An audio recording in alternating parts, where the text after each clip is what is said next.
Good evening, folks, and welcome to our show. Tonight, we're diving into stories that'll make the hair on the back of your neck stand at attention. We're talking mysteries that refuse to be explained, strange happenings no one dares discuss, and encounters that linger in your mind long after the night is gone. So comment, like, and subscribe and settle in. Keep the lights low and enjoy. I was found on Halloween, 1993. No one could figure out where I came from. This is my story. On the evening of Halloween, 1993, a family on their way to Cheyenne stopped their station wagon in the middle of a desolate road after seeing a 10-year-old girl walking by herself. They had been alarmed at the sight of the kid wandering around without her parents in the middle of nowhere and wanted to give her a helping hand. The child was dressed in a Halloween costume, a skeleton to be precise, and was later described to the police as disoriented and confused. When the family asked the child what she was doing on the road all by herself, she said that she was trying to find her way back to her hometown, Ataraxia Springs. The father in the family brought out his map from the car, but soon realized that there was no such town in Wyoming. That child, walking by herself on that fateful Halloween night, was me. The events described above are well documented, and no one is contesting the way I was found, but how I ended up on that road all by myself was never fully explained. There had been no missing children reports filed fitting my description, and they were never able to locate my parents even though I told them their full names and phone number. All they had to go by was my own story about what happened that night. A story that they couldn't believe. In the end, after several years of therapy, I didn't believe it either. I accepted the fact that I had most likely been kidnapped by sex traffickers, or perhaps even been born into that horrific fate, and chosen to forget it and replace it with my own version of the truth. I was taught that when memories contradict reality, it must be the memories that are wrong and not the other way around. It made sense to me, and I slowly came to terms with the fact that my childhood memories were false. It wasn't until last week that I had reasons to revisit these memories of mine. Something happened that made me doubt what all those years of therapy taught me. That's why I've decided to share my story once more. Partly for my own sake, just to make my memories merge with physical reality on the paper, if that makes sense, but also to reach out to others who might have experienced something similar and might also be wondering if that old, strange memory of theirs might in fact have happened after all. Some of the details in this story are based on the diary entry that I wrote down after I had been found, but I still remember most of what happened vividly. And I remember Ataraxia Springs. It was built around an old tuberculosis sanatorium that had been closed down after the discovery of antibiotics in the late 20s. This detail was drilled into our brains during school, since our town took its own history very seriously. The sanatorium itself was built across the lake beside the town, where it was still standing. The older kids had a lot of ghost stories about the rundown building, stories they loved to tell around the campfire on the beach with Ataraxia Sanatorium casting its frightening shadow on the water from the other side of the lake. Other than this piece of history, the town was your average American town. My parents, not my foster parents, but the ones that were never found, were good to me and my older sister. They gave us a happy childhood in a nice neighborhood, and as far as I can remember, if it is a memory at all, nothing was out of the ordinary. Not until that night. Halloween was a big deal in our neighborhood, and everyone always tried to outdo each other with their costumes. This year wasn't any different. The air was filled with excitement, and I really loved the skeleton suit my dad had bought me. My sister was a bit too old for trick-or-treating, but she had promised to do it with me so that our parents could stay home and hand out candy to the other kids, and most likely have some time to themselves. It was all going well until my sister's punk rocker friends showed up on their bikes. I hated them. They were Ryan, Johnny, and Ashley. They gave the neighborhood a bad reputation, or so everyone thought, and they always teased me. "Hey, Marjorie," Ryan shouted to my sister. "Are you babysitting tonight out of all nights?" Ryan continued and said that they were going to the sanatorium. I don't remember which words he used exactly, but he said something about it being the perfect night for it, and that it was a shame that she had me tied around her ankle like a shackle. I was already afraid, looking up at their tall bikes at the end of the cul-de-sac, because I knew what was coming next. I looked up at my sister and grabbed her hand. Back then, I thought of her almost as an adult, even though she was just a teenager. She hesitated, and there was some arguing back and forth until it was decided that she would bring me with them. "Come on, Melissa," she said and looked at me as my heart sunk into my belly. "What's the worst that can happen? It will be fun for you too, just like one of the adventures in your favorite movies." I said no, but she told me not to be such a crybaby. She didn't want to miss out on her friend's adventure, or on some quality time with Ryan. I was an inconvenience, and although my sister tried to convince me that it would be fun for me too, I remember feeling like a fifth wheel. My sister left me with her friends for a few minutes while she sneaked into the garage to grab her bike. It felt like hours. Ryan lit a cigarette with his Zippo. I couldn't understand what my sister saw in him.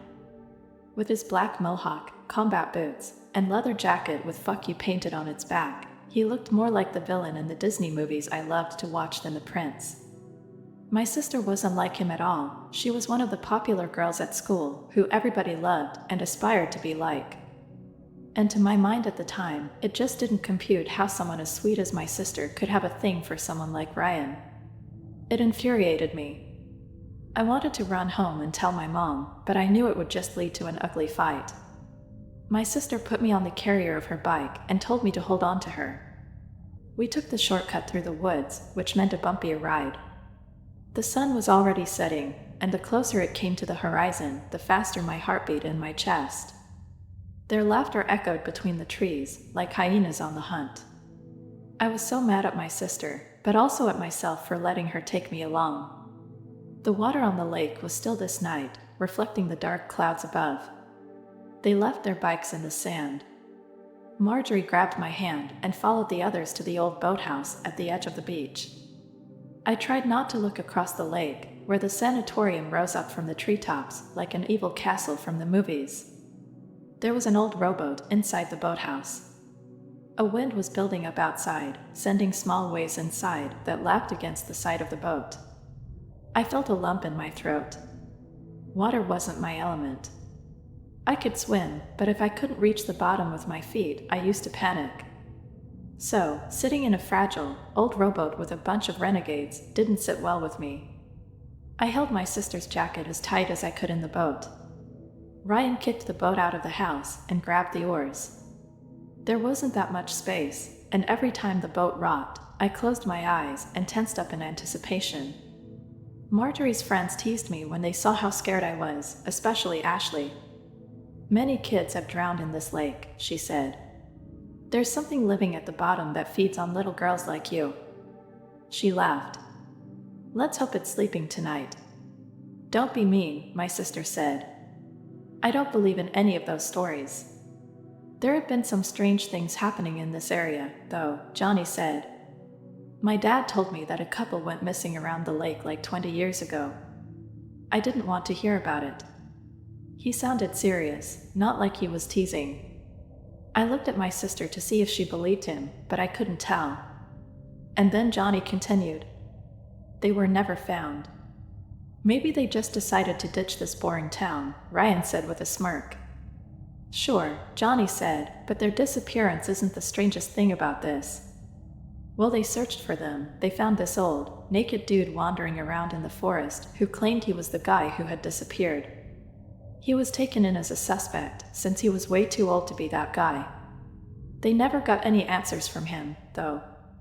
He hung himself in his cell before they could question him. My dad was the one who found him hanging from the top of the bunk. We reached the other side of the lake, just beneath the sanatorium. It smelled old seaweed and rotten eggs. Decaying reed crunched under our feet as we stepped ashore. A couple of ducks flew away, scared by our presence. I held my sister's hand. The sky was covered in heavy clouds, and a rumble spread among them. This was the first time any of us stepped foot on the other side of the lake, and I could see that my sister was afraid as well, even though she tried to hide it behind her exaggerated smiles toward Ryan. He lit another cigarette. "Let's go," he said. "I've always been curious about this place." We followed him up an overgrown road. Something rustled in the bushes. I asked my sister what it was, hoping she would calm my nerves, but instead Ryan answered, "There are ghouls hiding in there, so don't go too close." "Don't listen to him," my sister said. "It's just birds." But I was already terrified. It wasn't just the scary noises, but the entire atmosphere around this place. It just didn't feel right. Something in the air felt off. Ordinary things came off as strangely unfamiliar. The leaves on the ground seemed too large, the trees too tall, and the sky too vicious. The courtyard was covered in gravel, but there was dead grass sprouting up from it here and there. Slowly, we approached the stairs to the entrance. "Can't we go back now?" I asked my sister in a whisper. "Do we have to go inside?" The doors were locked. Ryan pulled at them as hard as he could, hoping that the old doors wouldn't stand a chance against his strength. But they wouldn't move an inch. It made me relieved, but Ryan was relentless. He insisted on trying to find another way inside. We walked around the building, struggling through the brushy terrain, until we found a small rusty door at the other side. The purpose behind this door was difficult to figure out since it was almost completely inaccessible. To my great disappointment, it was open. As soon as we closed the door behind us, the thunder outside intensified in an instant and hard rain banged on the door. Ryan lit his Zippo, revealing a small corridor inside a large cellar. The cold air smelled musty. There was graffiti on the walls, dating back a long time by the looks of it. Ryan slowly moved his lighter across the wall, reading a text that had been sprayed on it with a blood-red color. "If you close the door, it's already too late." "What's that supposed to mean?" Johnny said. Ashley, scared for the first time this night, tried to open the door again, but it wouldn't budge. "Come on guys, I can't get it open," she said, just as if she suddenly sensed some kind of danger. "Help me out, would you?" Ryan and Johnny joined her, but no matter how much they tried, the door remained closed. "Marjorie?" I looked up at my sister. "What's happening?" "I'm afraid." I don't know, It was unlocked just moments ago." Ashley yelled. Everyone was freaking out, yelling at each other, until Ryan raised his voice. "Enough." He paused to make sure everyone was quiet. "Let's just find a way up to the main entrance and exit from there. Worst case scenario, we climb out one of the windows." "Jesus, relax." My sister relaxed her grip around my hand, clearly calmed down by Ryan's words. "I have a really bad feeling about this place," Ashley said. "I don't know, it just washed over me like a fucking tsunami. This strange feeling of, I don't know, just a scary feeling." "Of dread?" my sister asked with a shaky voice. "I felt it too." "You're all getting worked up about nothing," Ryan said. "Get it together. It's all your fault." I said. "You shouldn't tell us what to do. This was your stupid idea." "Shut up, Melissa," my sister said, blushing from embarrassment. "What?" I said. "Mom is right, your friends have a bad influence on you." "Shut up," my sister yelled. "My God, Melissa." Ryan laughed. "It's okay," he said. "She's just scared." "Mom suck," Johnny added with a smile, but still shaken up, just like the rest of us. "I hate my mom. She's always telling me what to and how to dress, and what to think and what not." I crossed my arms in anger at their attitudes that had clearly gotten us into trouble. "Well, if you listened to your mom, maybe you wouldn't be trapped here, would you?" "We aren't trapped," Ryan said, and led the way through the dark corridor.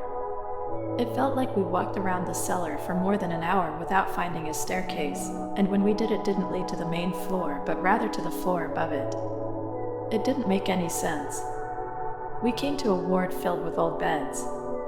The windows were large, but too high up for any of us to reach them. In that sense, the room reminded me of the church downtown. The windows vibrated for every lightning strike outside. Johnny pointed to one of the beds. Unlike the others, it wasn't empty. We approached it carefully. My sister covered my eyes when we came close enough to see what it was, but their scared voices and Ashley's screams told me all I needed to know. She must have been dead for decades, Johnny said. I mean, the body is mummified. Oh my God. It was Ashley. She's wearing my watch. Your watch. It's a coincidence, Ryan said, but was interrupted by Ashley. What does it mean? Why the fuck is she wearing my watch? We need to get out of here, my sister said. It's a dead person, we need to call them. Where did the lower part of the body go? Johnny said. Looks like it was ripped. No, Ashley cried. It's not a coincidence, it's my watch. But you're still wearing it. Ryan said. Marjorie is right, I think we need to report this. We left the room, all scared to the bones. I know I'm wearing my watch, but her watch had the exact same crack on the glass and everything. I know it doesn't make any goddamn sense, but that was my fucking watch. She cried, holding on to Johnny. What does it mean? It doesn't mean anything, Ryan said. It was just a freaking coincidence. We kept trying to find a way out, but the inside of the building was like a maze. My legs ached after walking so much. Another terror erupted from my core and spread out to my skin in the form of a cold shiver. By now, I understood, our parents must have begun to worry, maybe even gone out to look for us. I felt bad for having disobeyed them, and I feared their punishment even though they would probably just ground me for a week. Had I known that I would never see them again, I would probably have felt something else entirely. We took some rest inside a small library that must have been used by the patients back in the day. The shelves were still filled with books, but they had all decayed over the decades. I sat down next to my sister on what had once been a luxurious divan. Are we in danger? I asked. Are we going to die? No, my sister said. It just looks scary. There's no one here. We just need to find. What's this? Ashley said, now a bit calmer than before. It's beautiful. She removed a newspaper from the floor and picked up a golden sphere the size of a cannonball.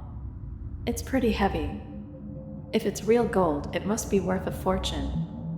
We all placed ourselves around her and watched our reflections in the shiny surface of the sphere, transfixed by its perfection. That's when we heard a crash from further up the hallway outside of the library, followed by a scraping sound just as if something large was being dragged over the floor. I froze in fear when I heard that it was moving in our direction. What the hell is that? Johnny said. Ryan, go and check it out.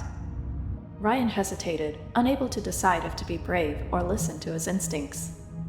He gave my sister a quick look, and she shook her head as if to tell him not to go. The most horrifying sound I've ever heard came from whatever was slithering through the hallway. It sounded like an oversized pigeon, but also like the snickering from an old witch. Dude, I'm sorry, Ryan said. There's no way in hell I'm going out there. We retreated to the next room, a recreational room with a pool table. Ashley still held the gold sphere in her hands. Another crash, just outside. It sounded like the entire door and some of the walls to the library had been completely destroyed. The cooing and the snickering intensified. There was excitement behind it, the same kind of excitement you would expect from a starving hag in a fairy tale who's just about to feast on an innocent child. We were all standing behind Ryan, looking into the library. A shadow appeared on the floor, followed by an enormous, gray hand with black claw-like nails. We all screamed in unison and backed up against the pool table, but there was nowhere to go from here. The hand grabbed the floorboards and dragged whatever body it was attached to closer to our room. I was so scared that my knees were shaking. The menacing cooing was so loud now that I had to put my trembling fingers in my ears. My sister repeated the prayers she so reluctantly told in church. There were tears in her eyes. Another giant hand, dragging its body even closer, but still not into view outside the room. Help me out, Ryan said. He picked up a few books from the floor and lit them on fire with his lighter. Johnny joined him. I'm sure my sister would have helped as well, but she had to take care of me. Ashley dropped the sphere and hid behind the pool table, crying hysterically. Slowly, the monster dragged itself into view. My sister released a guttural scream. I wanted to look away, but I was paralyzed by fear. The creature faced us. It was nothing more than a giant, saggy head that pulled itself forward with its long arms that were attached to its temples. A few long strands of black hair grew on top of it, and it had a long, crooked nose above its terrifying mouth. It was enough to make it the most dreadful thing I've ever seen, but what made it even worse were its eyes, two enormous, expressionless golden spheres. We could see our own reflections in them. It went coo-coo-coo and licked its gray lips with its black tongue. It was just about to stick its arms inside the doorframe and rip it apart when Ryan and Johnny began throwing the burning books at it. It backed away, screaming like an oversized infant. "Come on," Ryan called out. "Let's go." My sister picked me up in her arms. We ran past the monster while it was still deflecting the flames, but Ashley was too late. The second she appeared in the door, she was grabbed by the legs and pulled into the mouth of the monster. She cried out for help in a state of utter panic. The sharp, large teeth cut through her legs. The crunch when they went through her bones were blood-chilling to hear. Johnny stepped forward and grabbed Ashley's hands. He pulled until the thread still attached to her legs separated. We dragged her into the hallway, leaving a trail of blood on the floor, and continued into another ward. Ryan and Johnny put her in a bed. She was still alive. The old sheets quickly turned red from the blood pouring out from beneath her waist. "We're back," she said. "See it, can't you see?" Johnny cried at the bedside. "No, we'll get you to a hospital." The cooing echoed through the hallway. "And no," Ashley said. "This is it for me. I love you. Now, go." Johnny kissed her face as she lost consciousness. "No, no, no. Don't, I love you too." "I'm sorry," my sister said. "But it's almost here. We have to get the fuck out of here." The monster spat something out that landed with a bang outside the door. It was one of the golden spheres. "Cuckoo, MMM. Cuckoo." It sounded hungry. We ran for our lives. More hallways, more staircases, more wards and offices. But no exit. However impossible it may sound, the building was bigger on the inside than on the outside. The cooing died out behind us. We slowed down. My sister put me down on the ground and let me walk by myself. She was too tired to carry me any further. "This place goes on forever," Johnny said. "It's a nightmare. There's no end to it." That text on the wall, it was right. Too late. We're just running in circles. Going back in time? My God, Ashley. It was really her that we saw. "There's a way out," Ryan said. "We just haven't found it yet." "What's wrong with this place?" my sister said. "It's like the laws of nature don't apply here, and that horrible thing back there. Are there more of them? It must have come straight out of hell. It spat one of those balls out, did you see that?" "Hell is a place on earth," Ryan said. He tried to light a cigarette, but his hands were shaking too much. Those golden spheres looked like its eyes, perhaps their eyes too. It spat them out to see further, you know. It appeared when we found the first one, and it sped up after it had spit out the second one. I screamed. "What is it?" my sister asked. "Bugs," I said. "Look, around that crack." Hundreds of them were crawling around a crack in the floor, small black beetles with green spots on their backs. I hated bugs. "It's okay," my sister said. "Just don't step on them." "I've never seen any bug like that before," I said. We moved forward until we came to an empty swimming pool. Several golden spheres lay at the bottom of it, shining in a strange moonlight coming in through the windows at the other end of the room. The faint cooing started as soon as we saw them, now coming from several different directions. I cried, but not because of the cooing. I was seeing something in the corner of the ceiling, a black shadow that slowly unfolded itself. "There are more of those heads," Johnny said. Can you hear it? What is that? Ryan said as soon as he saw the shadow. One leg after another extended out of the shadow until 8 long, monstrous legs had appeared out of its body like an enormous spider. We ran next to the pool to get to the exit at the other end of the room. The spider quickly came down from its hiding spot, climbed down the pool, and continued toward us.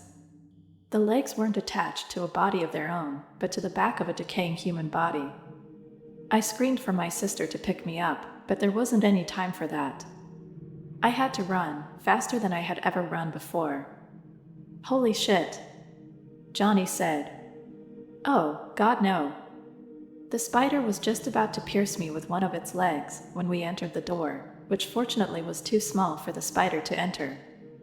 Holy fuck, that was close, Ryan said as we ran further away from the swimming pool. No, Johnny continued, tears forming in his eyes. How is this possible? It can't be.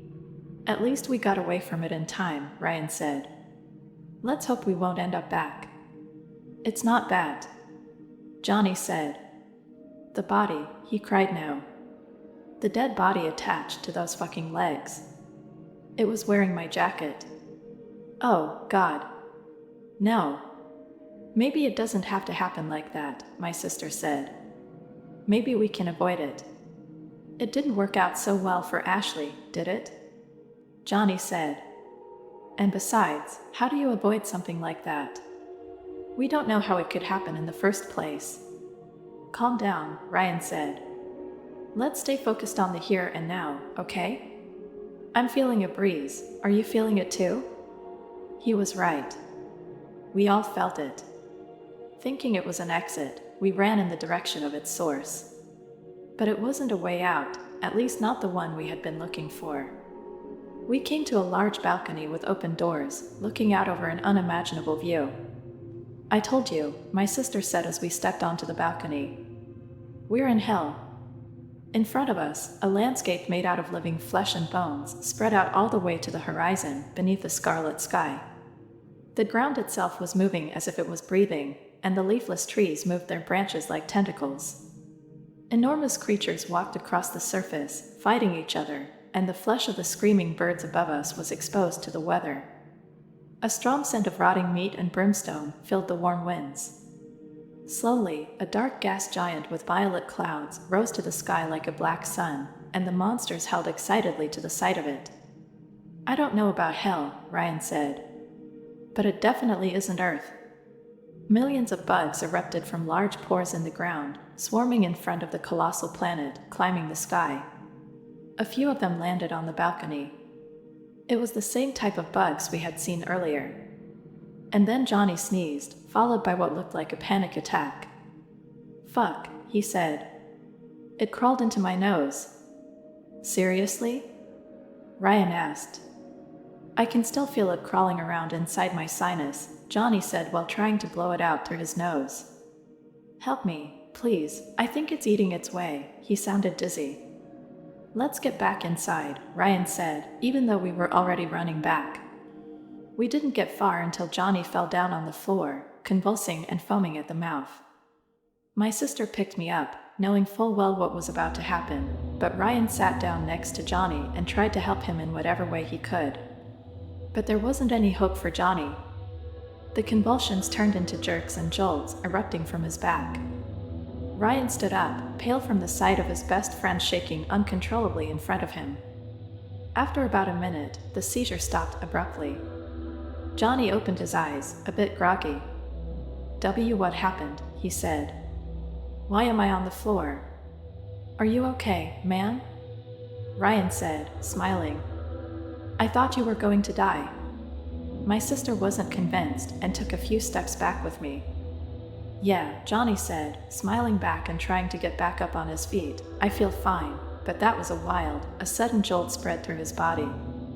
Wait. And then he screamed. He touched his back. It was covered in blood. He screamed again, much louder now. I heard his jacket being torn apart from the inside, and a slimy spider leg grew out from his back. He begged us to help him as his face twisted in pain, but there was nothing we could do. Ryan backed up to my sister, grabbing her hand. The process was quick. One leg after the other shot out from Johnny's back as he was screaming. He tried to crawl away, but the legs wouldn't let him. Instead, they stood up, carrying Johnny above the ground. "Help me," he said as the legs began walking away with him. "No, don't let it happen, please. Help me." The legs walked away from us with him, and none of us dared to do anything. "I'm still alive," he cried. "There must be a way." The legs climbed up the wall and walked into another hallway. "No," we heard Johnny yell as he struggled, fruitlessly trying to grab the wall with his fingernails. "Please, no." We stood frozen in our places until the screams faded out completely, leaving us with a faint echo of his last words between his sobs. "Mom, I'm scared. Mom." It wasn't until the cooing increased that we began moving again. Standing still was a death sentence in this place. My sister kept me close to her, and herself close to Ryan.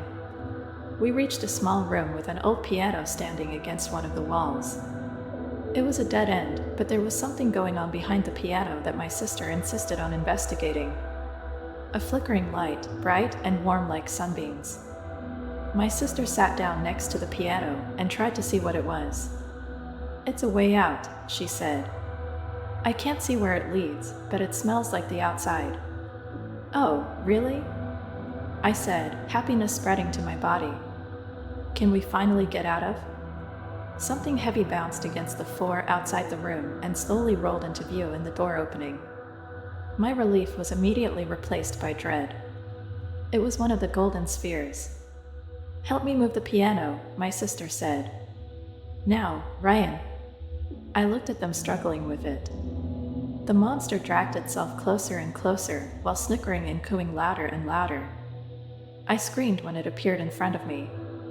Ryan and my sister used all of their strength to push the piano up to the door, blocking it. It wouldn't last long, but perhaps long enough. My sister returned to me, but Ryan wasn't so lucky. The monster reached above the piano with its long arm and grabbed him. He didn't have much time to speak, and he knew it. He picked his words carefully. Perhaps he hadn't said them before. "I love you, Marjorie." I looked up at my sister and her trembling lips in an attempt at avoiding the sight of him being pulled out into the hallway and eaten, but I could still hear it loud and clear. The hole in the wall wasn't so much a hole as an unstable rift in reality. There was a forest on the other side, but just for a few seconds before it changed into a desert that in turn changed into a beach. The beast outside pushed the piano into the room. There was no time to think. My sister picked me up and threw me through the rift. I landed on a forest floor, but not the one we had seen at first, because in this forest it was dark outside. I saw the rift floating in the air. My sister was just about to jump through it, the monster's hand reaching for her, when the rift vanished. I stumbled through the woods until I came to the road, trying to find my way home to Ataraxia Springs. The rest is history. As I said, over the years they convinced me that my story was nothing more than a manufactured memory, made in a subconscious attempt at coping with some trauma. But something happened, and now I think that the coping strategy might actually have been to let myself be convinced this never happened. Last week, I received a letter.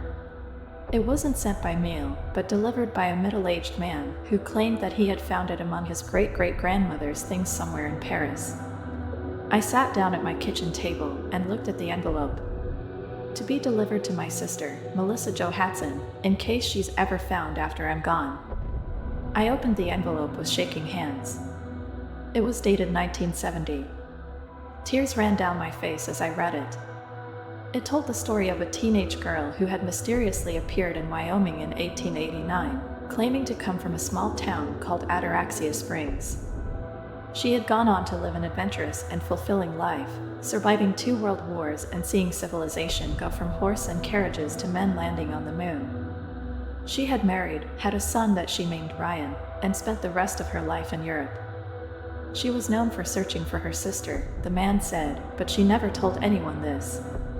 I thought it was fiction or the result of a well-hidden mental illness, But when I found the old reports of a young girl in Wyoming telling people she came from a little town known as Ataraxia Springs, well, it can't be a coincidence, can it? By now, I was crying my eyes out. But it was bittersweet tears. This meant I would never see Marjorie again, but it also meant that she survived that horrible night and that she lived a good life. The letter ended, all these years, and I still think of you every day. I miss you. And between my sobs, I whispered, I miss you too.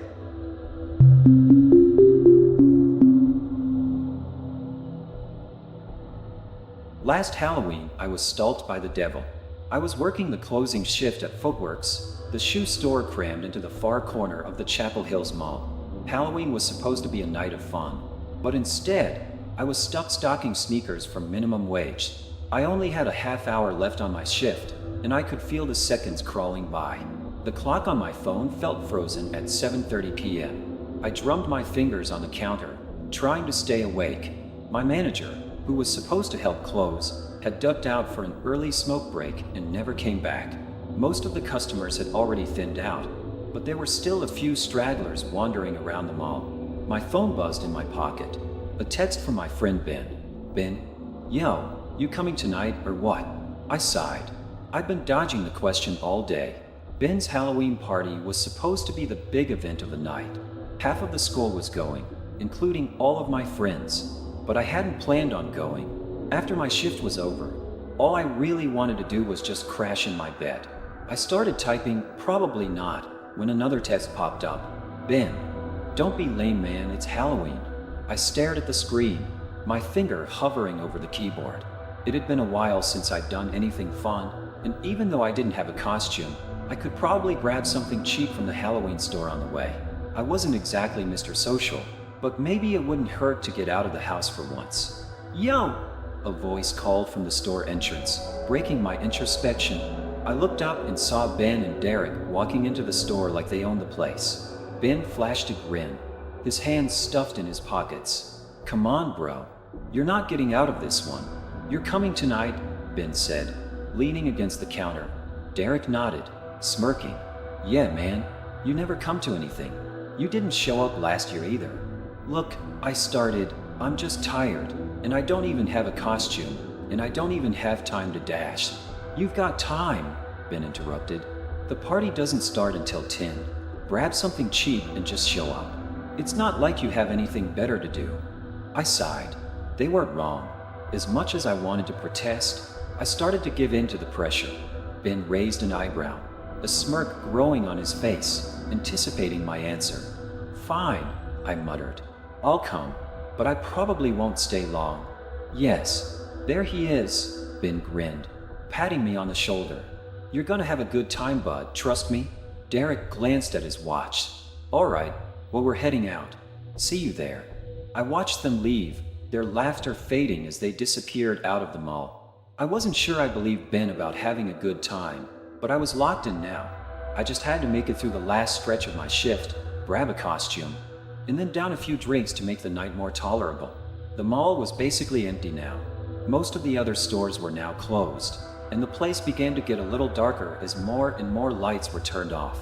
I started mentally checking off the closing tasks, sweep the floor, cash out the register, routine stuff. As I was counting the minutes to clock out, something caught my eye near the entrance. A person stood there, just outside the store, facing me. They were in a Halloween costume, a creepy red latex devil mask, which had a large pointy nose and a cartoonish wide smile which reached ear to ear. Small black horns protruded from the top of the mask.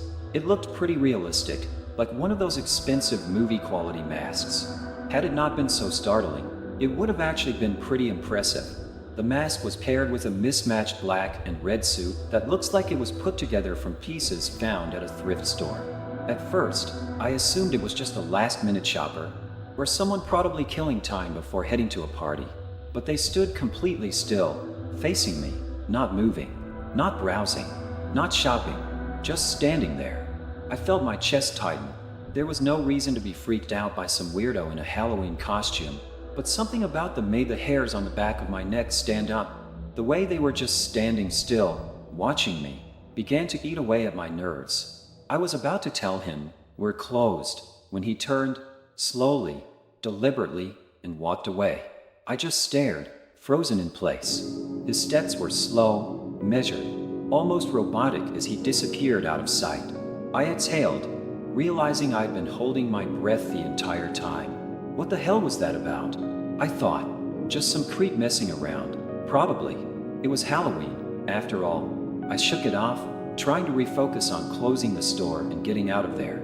But every few seconds, I found myself glancing toward the entrance, half expecting to see that creepy guy in a devil mask there again, watching me.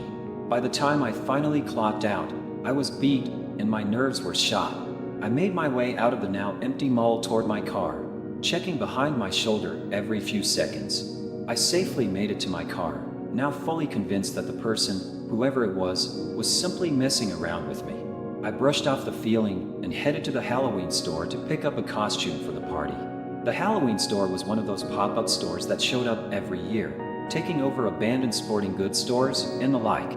I pushed open the door and stepped inside, the chimes ringing loudly in the nearly empty store. The place was a mess. Shelves were mostly empty now, and decorations were scattered all the floor, with a few straggling shoppers picking over the scraps. The sound of Halloween music played faintly through the speakers. I wandered aimlessly, searching for any scraps of a costume. The aisles were nearly bare, but I kept looking, feeling the pressure of time build. Suddenly, the music cut off, leaving the store in an uncomfortable silence. I knew I didn't have much time before they closed, so I hurried, eyes darting over the shelves. The door chimed again. Someone else had come in, but I didn't bother to look. I was too focused. At the end of one aisle, I found a small rack with cheap knockoff masks of famous movie killers. I grabbed a plastic Jason-style mask headed for the register, rushing to get out. As I turned the corner, my heart lurched. There he was, the man in the devil mask. He stood at the far end of the aisle, illuminated by the dim, flickering light.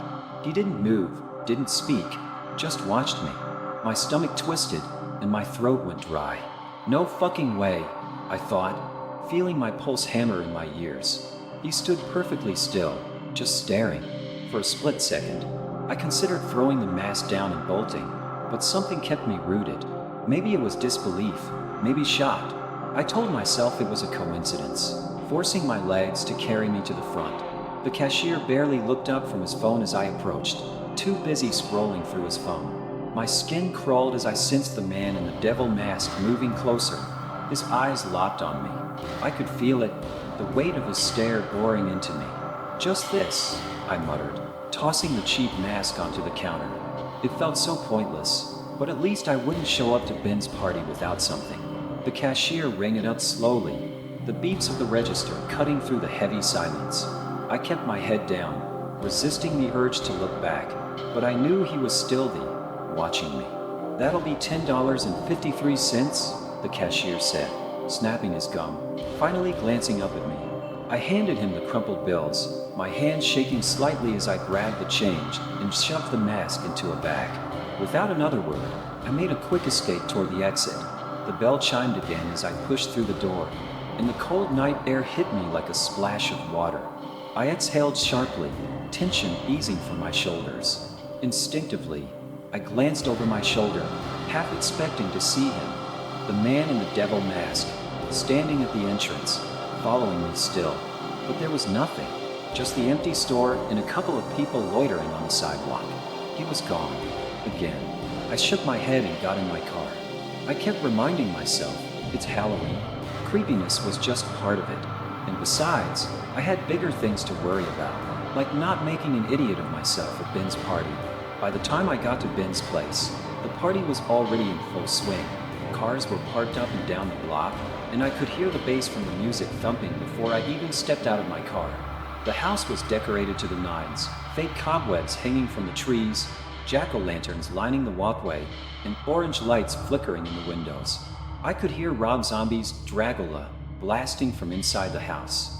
I pulled the plastic hockey mask out of the bag and slipped it over my face. It wasn't much, but it would do. I didn't feel like going all out for this party anyway.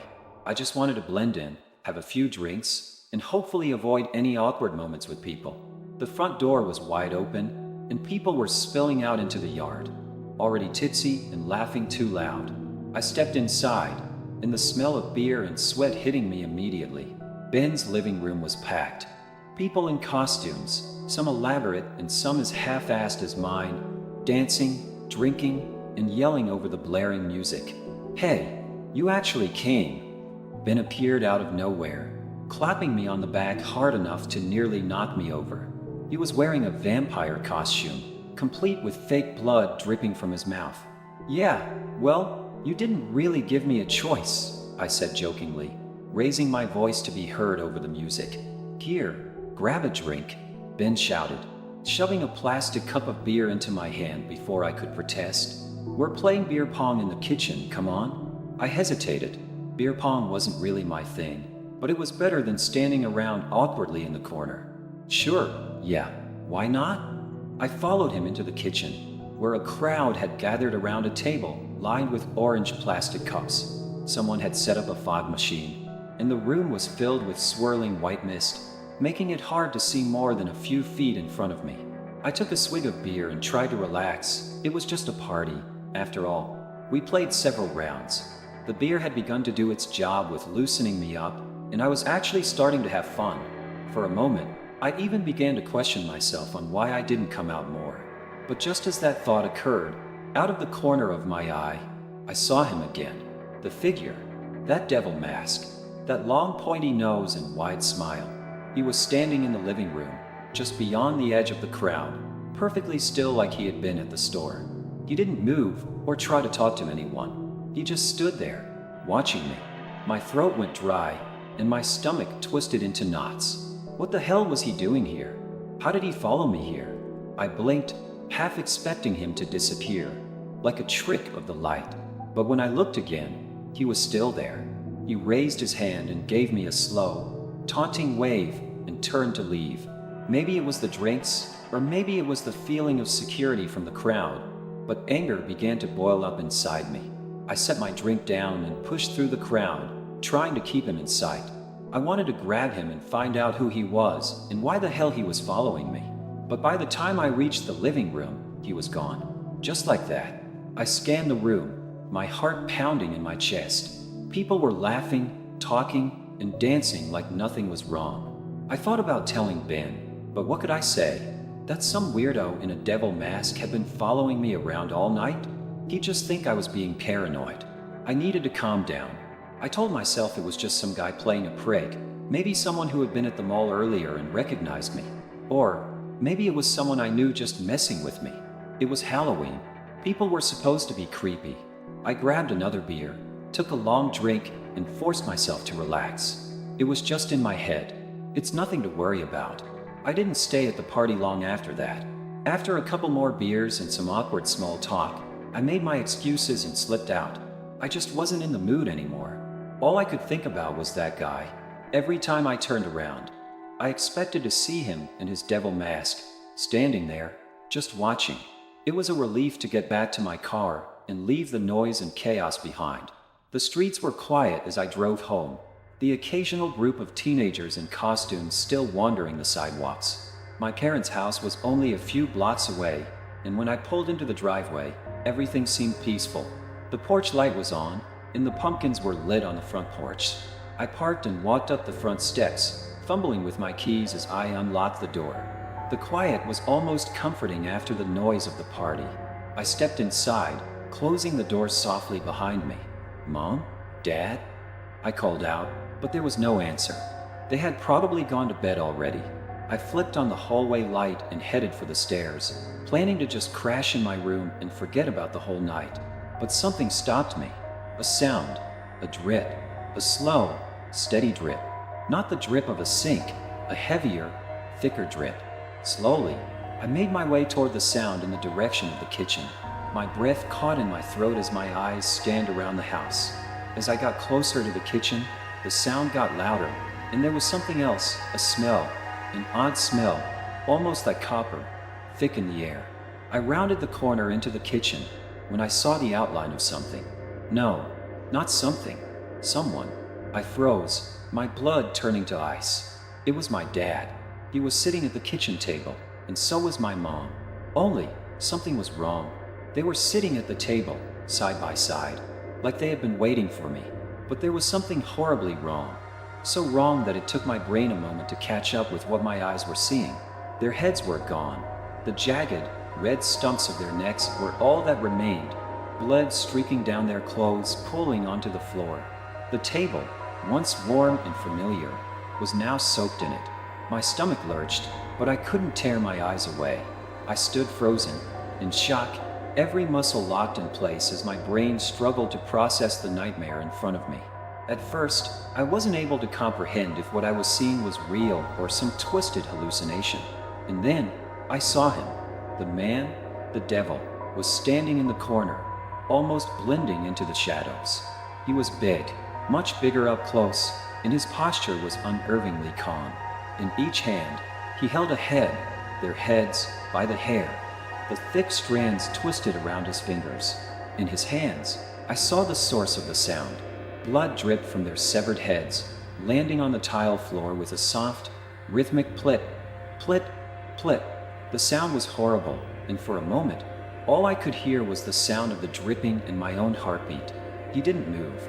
He didn't flinch. He just stood there, perfectly still. His arms were reached up toward me, holding my parents' heads proudly, like two trophies. I couldn't breathe. I wanted to scream, to run, but I was frozen in fear. I slowly backed away, step by step, my eyes never leaving him. His head didn't turn, his body didn't shift, he just stared, with that pointy nose, that huge, red smile, as if he were frozen in time. I kept moving backward, my chest tightening with every inch I gained. The last thing I saw before I turned and ran was the man still standing there in the corner, heads dangling from his hands, utterly motionless, his cold eyes boring into me. He never moved, and somehow that was worse. I turned and ran. I didn't stop until I was halfway down the street, gasping for breath, my hands shaking as I fumbled for my phone. My fingers barely worked as I dialed 911. My voice trembling as I told the operator what had happened. When the police arrived, the house was empty. The man, the devil, was gone. They never found him. The police chalked it up to some kind of gruesome home invasion.